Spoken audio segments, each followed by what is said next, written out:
Hoy nos corresponde la lección número 13, de regreso a lo fundamental. Se han escrito muchos libros y se han enseñado varios seminarios para enseñar varios métodos usados en cómo hacer o ocasionar el crecimiento de la iglesia. Sería bueno que entendiéramos que nosotros no podemos ocasionar el crecimiento de la iglesia. Podemos nosotros testificar. En realidad nosotros podemos conducir la evangelización, nosotros podemos orar, podemos ayunar, construir el edificio incluso, pero ninguno de estas cosas asegura el crecimiento de la iglesia. Pablo dijo, yo planté, Apolo regó, pero el crecimiento lo ha dado Dios. Así que ni el que planta es algo, ni el que riega, sino Dios que da el crecimiento.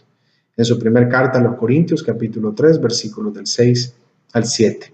Pablo, hermanos, también dijo bien claro que nosotros solamente somos colaboradores juntamente con el Señor, el cual es el que edifica su iglesia. Es un autor muy famoso del libro, Rick Warren, en su libro The Purpose Driven Life o The Purpose Driven Church, es decir, una vida con propósito o una iglesia con propósito, dice, los líderes de la iglesia deben dejar de orar diciendo, Señor, bendice lo que estoy haciendo. Y deben empezar a orar de esta manera. Señor, ayúdame a hacer lo que tú estás bendiciendo. Nosotros no podemos ocasionar el crecimiento de la iglesia, pero podemos aprender a entender lo que Dios está haciendo y bendiciendo y trabajar conforme a ello. Rick Warren nos aconseja que preguntemos, ¿qué está deteniendo a la iglesia para que crezca? En vez de, ¿qué hará a que la iglesia crezca?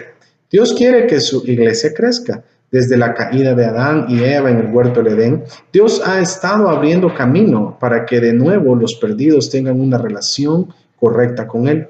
El Evangelio provee esto. Está siendo presentado por todo el mundo y nosotros tenemos la opción de aceptarlo o de rechazarlo. El Señor no retarda su promesa, dice la segunda carta de Pedro 3:9. Según algunos la tienen por tardanza, sino que es paciente para con nosotros, no queriendo que ninguno perezca, sino que todos procedan al arrepentimiento. En esta cita, Dios quiere que todos se arrepientan en lugar de perecer. Esta fue la razón por la cual Jesús vino a la tierra. Fue tentado, murió en la cruz, resucitó y ascendió. Esto también está en la tercera carta en Juan, capítulo 3, versículos 16 al 18.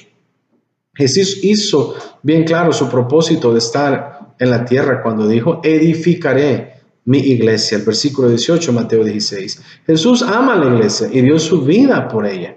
Hemos establecido 3 verdades, hermanos, hasta este punto. Número 1, primero, nosotros no podemos ocasionar el crecimiento de la iglesia.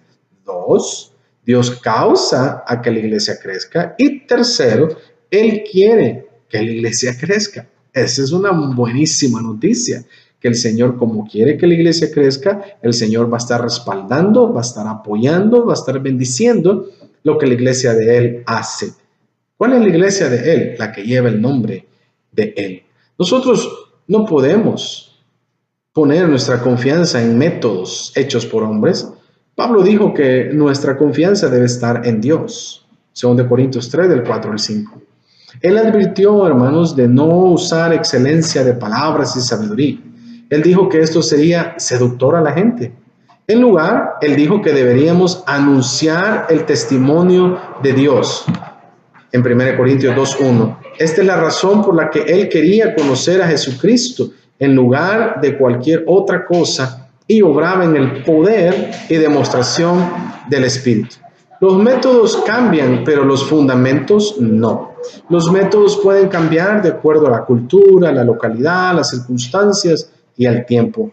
Warren Wiersbe dice, métodos hay muchos, fundamentos hay pocos. Métodos siempre cambian, fundamentos nunca cambian. Los fundamentos se aplicarán a toda la gente, en todo lugar, en toda situación y en todo tiempo.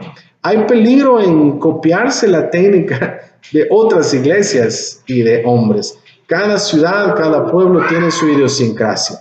Nosotros debemos buscar fundamentos o principios que no cambien y seremos eficientes. Es hora de regresar a lo fundamental. Nos gusta compararnos con otras iglesias y no es lo correcto. Nos debe interesar a nosotros hacer la voluntad de Dios. Regresemos a ver lo que la Biblia dice y en eso nos basamos. A veces medimos nuestro avivamiento con el avivamiento que no tienen otras iglesias.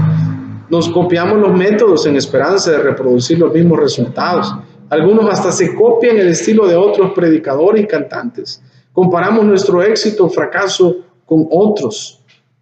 Pablo nos advierte en la segunda carta a los Corintios 10:12, porque no nos atrevemos a contarnos ni a compararnos con algunos que se alaban a sí mismos, pero ellos, midiéndose a sí mismos por sí mismos y comparándose consigo mismos, no son juiciosos. No hay otro lugar mejor para estudiar el crecimiento de la iglesia que el libro de los Hechos. Ahí encontramos todo lo que la iglesia hizo, como el Espíritu Santo los guió para que ellos hicieran. Aquí encontramos los hechos de la iglesia y al Dios que la hizo crecer. El Señor fue quien añadía a la iglesia. Siguiendo el modelo y fundamentos del Nuevo Testamento, producirán iglesias del Nuevo Testamento. Necesitamos iglesias que son moldeadas de acuerdo al ejemplo del Nuevo Testamento, predicando como el Nuevo Testamento. También producirá resultados que el Nuevo Testamento tuvo. La mejor manera de estudiar el crecimiento de la iglesia es regresar a lo fundamental de la palabra de Dios. Sería mejor para nosotros medirnos de acuerdo a la palabra de Dios, la única medida de verdad. Debemos de medir nuestra iglesia con la iglesia establecida en la palabra de Dios. Jeremías escribió, hermanos, en capítulo 6, versículo 16, así dijo el Señor, paraos en los caminos y mirad y preguntad por las sendas antiguas, cuál sea el buen camino y andad por él y hallaréis descanso para vuestra alma. Quiero decirle, hermanos, que la iglesia del Señor, la que lleva el nombre del Señor, siempre va a tener un crecimiento si nos basamos en la palabra de Dios, es decir, en la palabra del Señor. El mejor método que podemos implementar no es el de otra iglesia, el de otro país, el de otra ciudad.